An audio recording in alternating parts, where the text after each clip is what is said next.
What's going on, everyone? It's Adrian from Drive Time, and we're back with another picks video. Now, in this video, I'm going to be going over the main FanDuel slate for Week 1 for the NFL. We got a nice little 13-game slate, and actually, FanDuel has a $3 million tournament with $1 million going as the top prize, and I think that entry fee for that's $5. So I'm going to be going over some strategies for that particular tournament in this video. Basically, what I'm going to be doing is going position by position, and then at the end of the video, I'm going to run the optimizer and see what it spits out. And then I'm going to start strategizing for this upcoming slate, doing different stacks and showing you how I use some of the CSV editing tools in order to prepare for the upcoming slate on Sunday. And it's actually Thursday right now, so we got a couple days before the slate starts. Oh, by the way, I forgot to mention, I'm going to be using the tools from our website, drafttime.com. So if you're not already a member, make sure you go to drafttime.com and you can sign up for a 7-day trial. That way, you can use all of the tools that we're going to be using in this video. Also, make sure you subscribe to our YouTube channel or follow us on X if that's where you're watching this video, and to give this video a like. That'll help us out greatly. All right, so let's go ahead and get into the slate. So let's take a look at the quarterbacks. And right off the rip, you see Josh Allen. Great matchup against the Cardinals, who ranked 29th against opposing quarterbacks. That was actually last season's statistics. By the way, we have this new feature here. Right next to the player name, you see defense versus position. So this 29 here, that means that Arizona ranked 29th against opposing quarterbacks last season. It's a new little feature that we just added.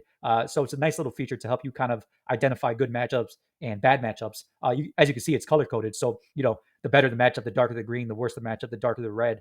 So it's a nice little visual tool to kind of help you look right away. You see Dak Prescott has a bad matchup against Cleveland, fourth ranked defense against opposing quarterbacks. So maybe Dak Prescott's someone that you want to avoid.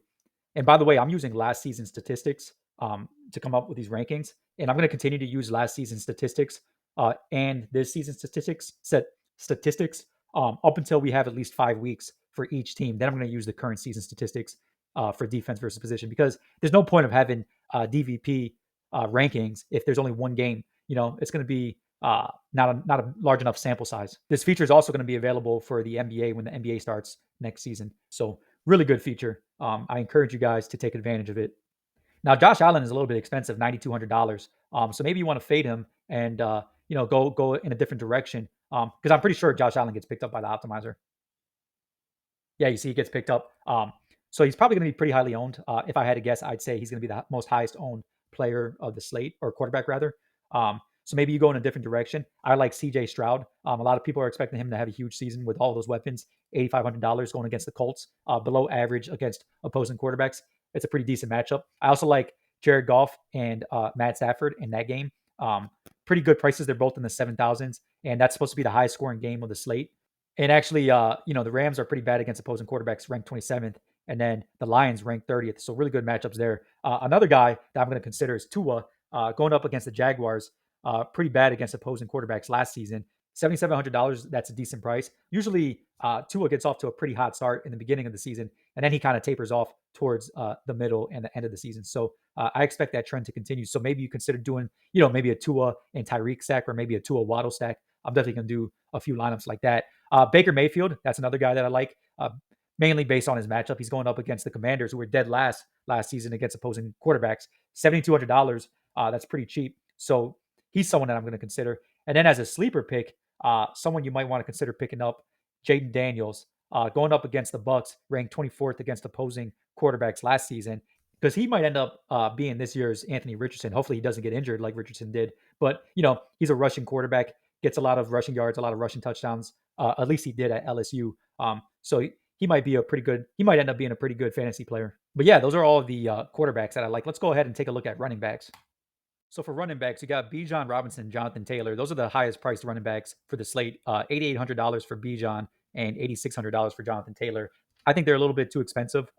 They're going up against average defenses against opposing running backs. You got Pittsburgh ranked 18th, and then Houston ranked 15th. So not a great matchup, not a bad matchup, but also not a great matchup. But I don't think they're worth it. I think there's a lot more valuable running backs. Kyron Williams is slightly more valuable. He would be more valuable if he had a better matchup. Detroit was first last season against opposing running backs, but $7,800 is a pretty decent price for Kyron, who last season he averaged 19 fantasy points per game. We got him significantly below that in this game, but he still might be someone that you consider. Now, some guys that I really like: Rashad White, going up against the Commanders, 30th ranked defense against opposing running backs. That's a pretty good matchup there. Aaron Jones going against the Giants. He's only $6,800. Um, that's a pretty decent matchup. James Cook going against the Cardinals, dead last against opposing running backs. You might want to consider some James Cook or some Alvin Kamara. That's a pretty decent matchup. But one guy who's going to be pretty highly owned is going to be James Conner because he's only $6,100, and he had a pretty good season last season. Going against Buffalo, who's slightly below average, but at that price point, it's hard to pass up. And I guarantee you, if I run this, yeah, you see it picks up James Conner in the flex spot. Then you got Joe Mixon and Kenneth Walker. They both have pretty good matchups. They're priced in the 7,000s. I might throw them into a couple lineups.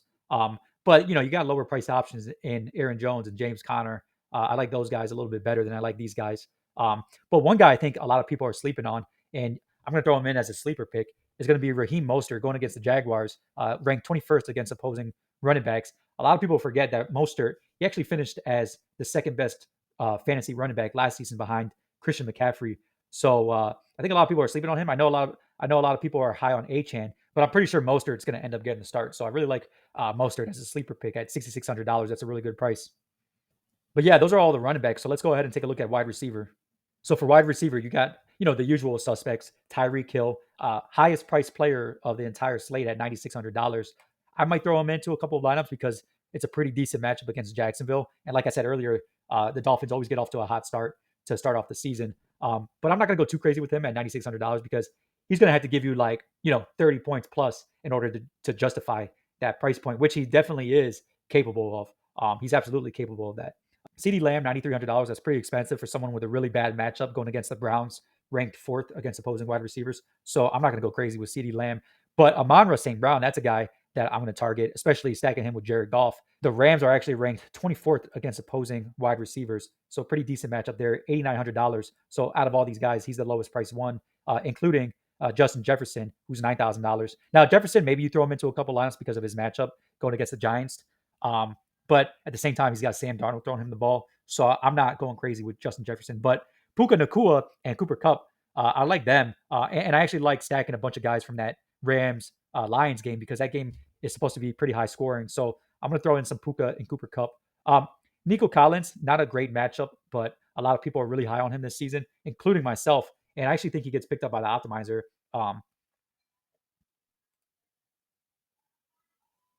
Yeah, you see, he does get picked up by the optimizer. Um, so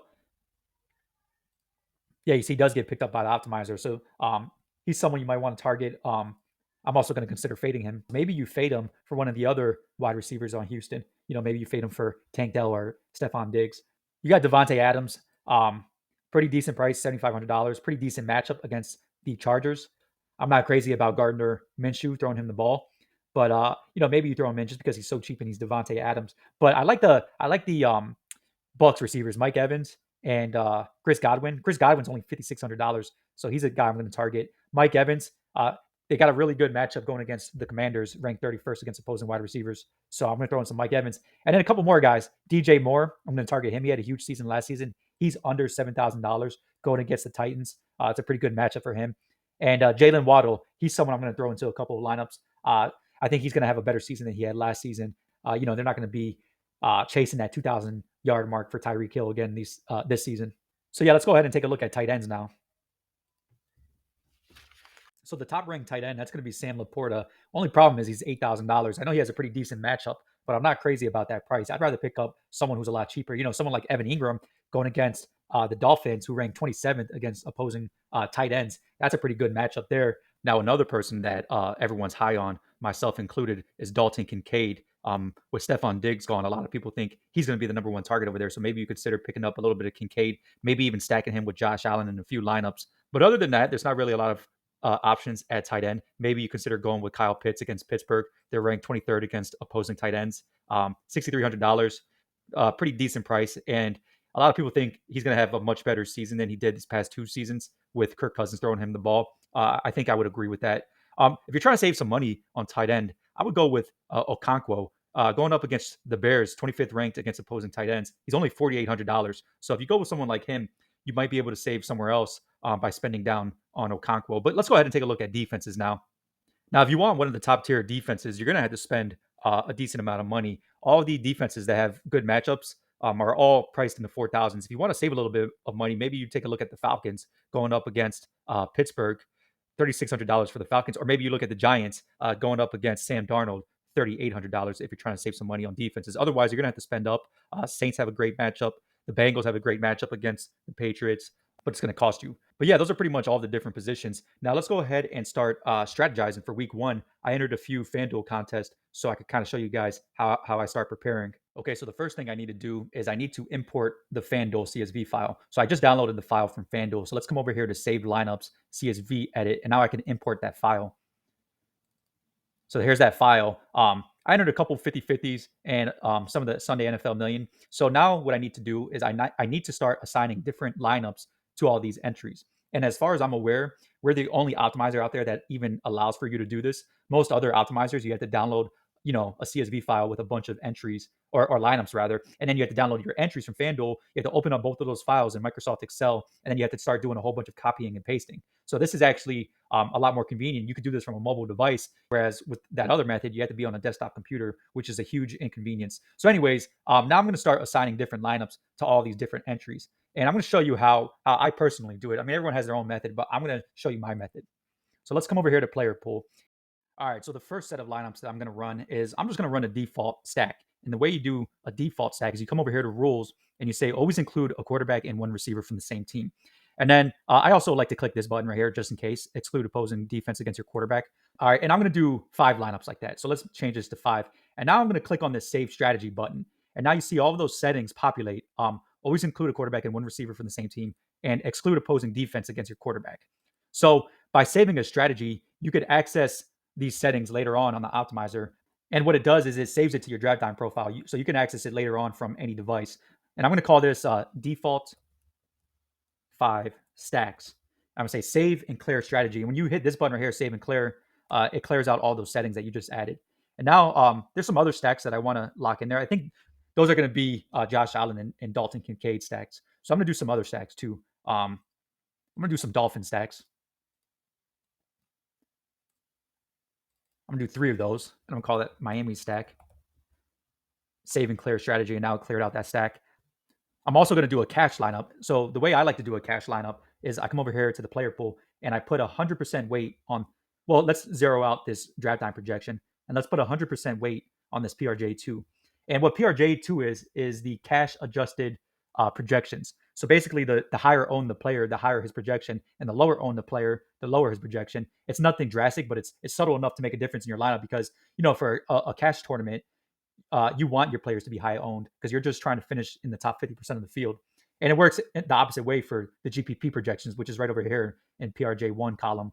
So yeah, I'm going to do 100% weight on this PRJ2. I'm going to change that to one lineup and I'm going to save this and I'm going to call this cash.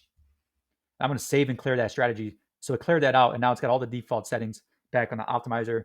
I'm going to do one more. I'm going to zero out this draft time projection and I'm going to put 100% weight on this PRJ1, which is our GPP projections.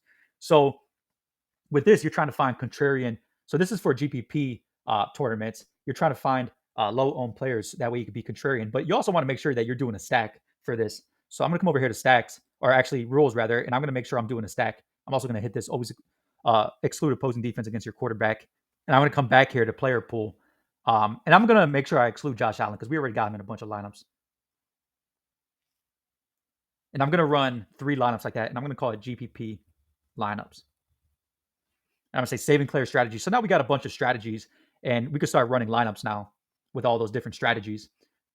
So like I mentioned earlier, you could come over here to the strategies tab anytime before the slate starts, and you can access all those strategies that you saved because it's saved to your profile. So now, actually, let me do one more strategy where I'm just doing the default top 7 lineups.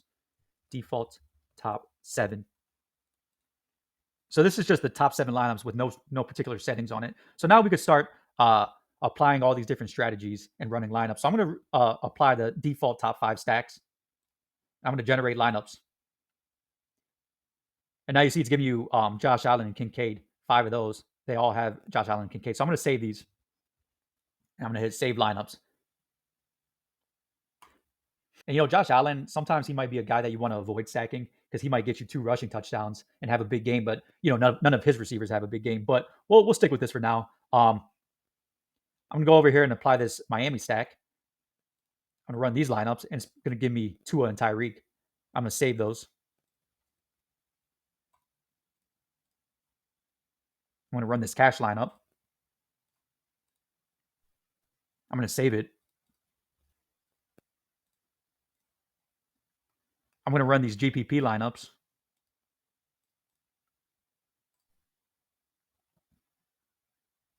It's giving me Stroud and Nico Collins. The second one's giving me Goff and St. Brown. I'm gonna save these, and now I'm just gonna run the default top 7.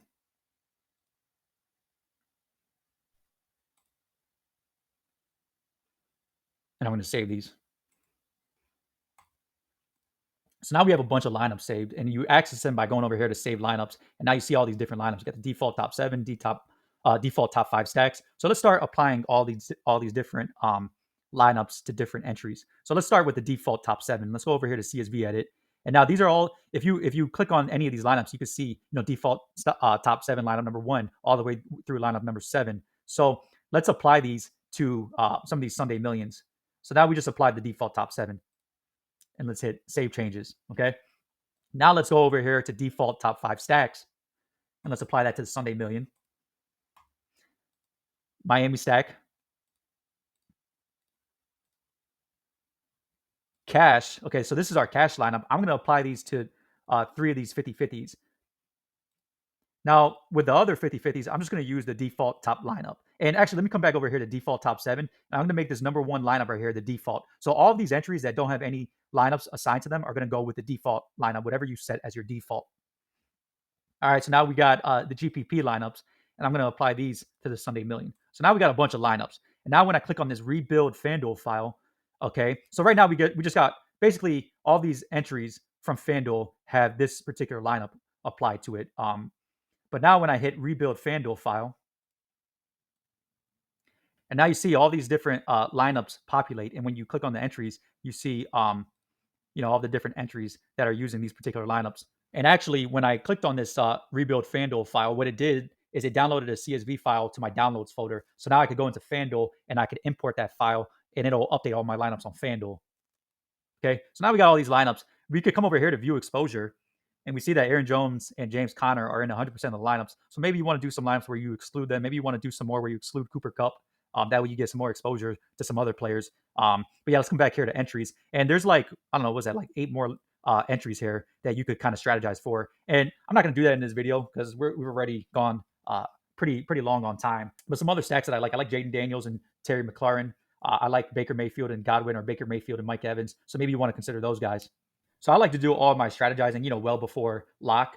But let's say it's Sunday at 12:30. I could come into the optimizer, and I could come over here to my strategies, and I could apply all these strategies, and I could rerun the optimizer with all those strategies, because the lineups might change. They might throw in a player whose projection goes up because maybe one of his teammates gets injured, and you get a cheap priced wide receiver. So you always want to make sure that you update it. And that's the point of saving these as strategies rather than just only saving lineups. So let's say it's 12:30 and I want to start running the optimizer again. So what I do is, I could come over here. I could say apply strategy, default 5 stacks.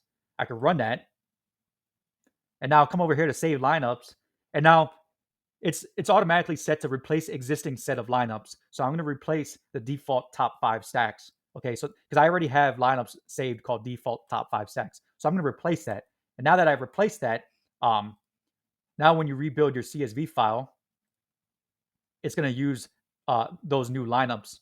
But yeah, that's all I have. Let me know what you guys think. Again, if you're not already subscribed to Draft Time, head on over there, sign up for a 7-day trial. That way you can use all these tools. And good luck to everyone this week.